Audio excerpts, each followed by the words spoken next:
건강하세요. 폐렴 환자의 고빈도 흉벽 진동요법 토닥이를 통한 가래 배출 활동이란 주제로 발표를 하게 된 효사랑 전주 요양병원 육병동의 간호사 우혜영입니다. 목차는 다음과 같습니다.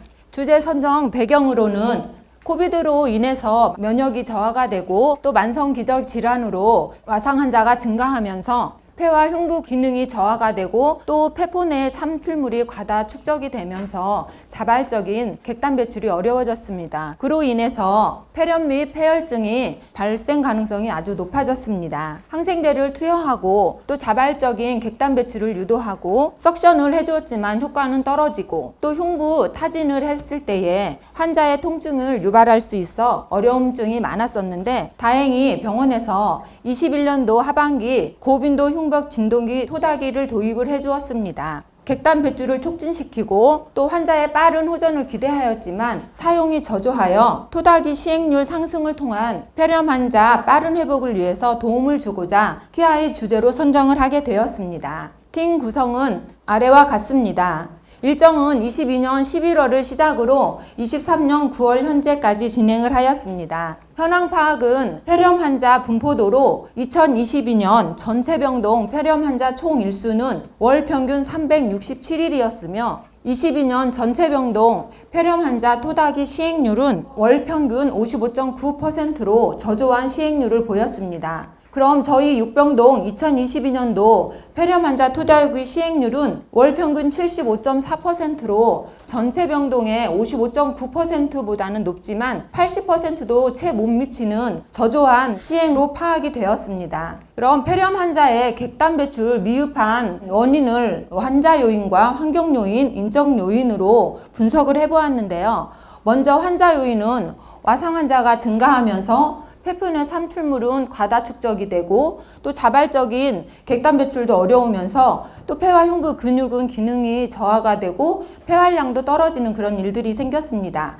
환경 요인으로는 공기 오염과 건조한 병실, 또 인적 요인으로는 보호자의 인식 부족 및 거부감, 직원 환자의 토닥이 효과성 인식 부족으로 시행률이 저조하였으며 가장 큰 원인으로는 자발적 객단 배출 어려움과 직원 환자의 토닥이 효과성 인식 부족으로 시행률 저조로 원인을 분석하였습니다. 이런 원인 분석을 토대로 개선 전략을 4가지를 세워봤는데요. 인식 개선으로는 토닥이 효과성 교육을 환자, 보호자, 직원들에게 하고 토닥이 사용 매뉴얼을 제작을 하고 또 객단 배출이 용이한 환경 조성을 하고 토닥이 시행 유무표를 작성하여서 시행률을 상승시키는 것이었습니다.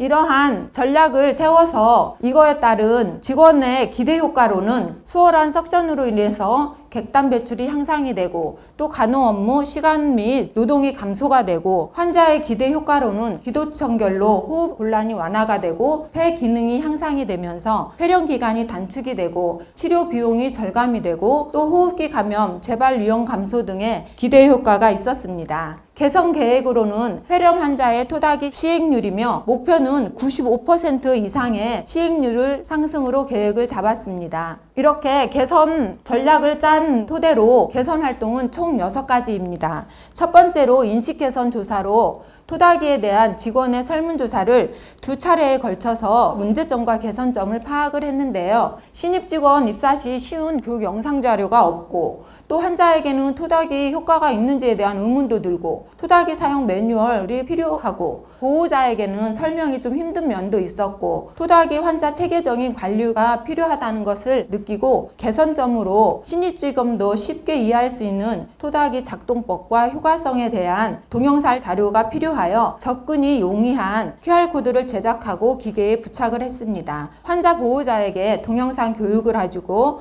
또 폐렴 및 토닥이 환자의 명단 관리를 하여 직원의 인식 변화 및 또 자발적인 참여를 유도를 하여 토닥이 시행률 향상을 하였습니다. 두 번째로 직원의 인식 개선은 토닥이 작동법 QR코드를 제작하는 것이었습니다. 토닥이 작동법을 구글 코드로 만들어서 동영상 교육을 하니 전 직원이 사용법 교육 효과가 있었고 토닥이 시행률 상승이 되고 또 신규 및 재직 직원 시청과 교육 자료로 활용을 할 수가 있었습니다. 세 번째로 환자 보호자 인식 개선에는 토닥이 효과성 QR코드를 제작을 해서 동영상 교육을 하였습니다. 보호자 보는 앞에서 환자에게 토닥이 시행을 하면서 동영상을 보여주고 또 토닥이의 필요성과 효과성을 설명을 해주니 쉽게 이해하면서 거부감 및 또 선입견이 제거가 되었습니다. 또 카톡 발송을 보내주어 보호자들에게 교육이 되고 또 궁금증이 해결이 되고 서비스 만족도가 또 향상이 되었습니다. 네 번째로 기존의 토닥이 매뉴얼은 있지만 두꺼웠고 좀 보기가 힘들었는데 A4 용지 앞뒤면으로 토닥이 사용 매뉴얼과 원리를 기재를 해서 간단한 토닥이 매뉴얼 제작을 하여 기계에 부착을 해놓고 보니 신규 직원도 바로 사용이 가능하고 또 토닥이 사용 통일화를 기대할 수가 있었습니다. 다섯 번째로 토닥이 적용 환자 관리 직원 공유인데요. 행위별 환자 명단 관리 및 폐렴 환자의 토닥이 시행 의무표를 제작을 하여서 잘 보이는 컴퓨터 옆에 부착을 해놓고 한 건이라도 놓치지 않고 할 수 있도록 확인하고 관리를 해서 토닥이 100% 시행을 위한 활동을 하였습니다. 여섯 번째로 적절한 병실 환경 개선 활동으로 환기를 시킴으로써 오염된 환경에 덜 노출될 수 있도록 쾌적한 병실 환경을 조성하였습니다. 이러한 6가지의 개선 활동을 통한 효과평가로는 2023년 육병동 폐렴 환자 토닥이 시행률은 월 평균 98.9%가 시행이 되었습니다. 2022년 75.4%에 비해서 23년 육병동 폐렴 환자 토닥이 시행률은 98.9%로 20% 이상 시행률이 상승이 되어 95%의 이상 목표를 달성하였습니다. 사후관리로는 폐렴 환자 관리는 폐렴 환자들의 객단 배출을 위한 지속적인 토닥이 시행과 토닥이 시행 횟수가 1일 1번을 하던 3번을 하던 일당제로 1회밖에 인정이 되지 않으므로 토닥이 시행 횟수 증량에 대해 수가 관련 논의가 필요하며 또 교육 및 모니터링은 직원 및 신입 직원을 위한 지속적인 매뉴얼 교육을 시행하고 환자 보호자 동영상 교육을 통해서 민원 발생을 제로화하고 또 교육을 더 확대화시켜 나갈 생각입니다. 또 미비한 부분 보완에 있어서는 토닥이 시행률 100%가 안 되는 사유를 분석을 해보니 새벽에 갑작스러운 임종이나 또 갑작스러운 전원에 100%가 되지 못하였고 그 외에는 저희는 100% 시행률을 하기 위해서 노력하였습니다. 또 직원 간 논의를 통해서 환자의 안위를 위하고 또 폐렴이 빨리 호전될 수 있는 또 다른 좋은 방법들이 있는지 서로 고민하고 생각을 해보고 또 저희가 6개의 개선 활동을 사후 관리를 통해서 조금이나마 병원 수익 향상에 도움이 되는 육병동이 되고자 노력을 하겠습니다. 이상으로 발표를 마치겠습니다. 감사합니다.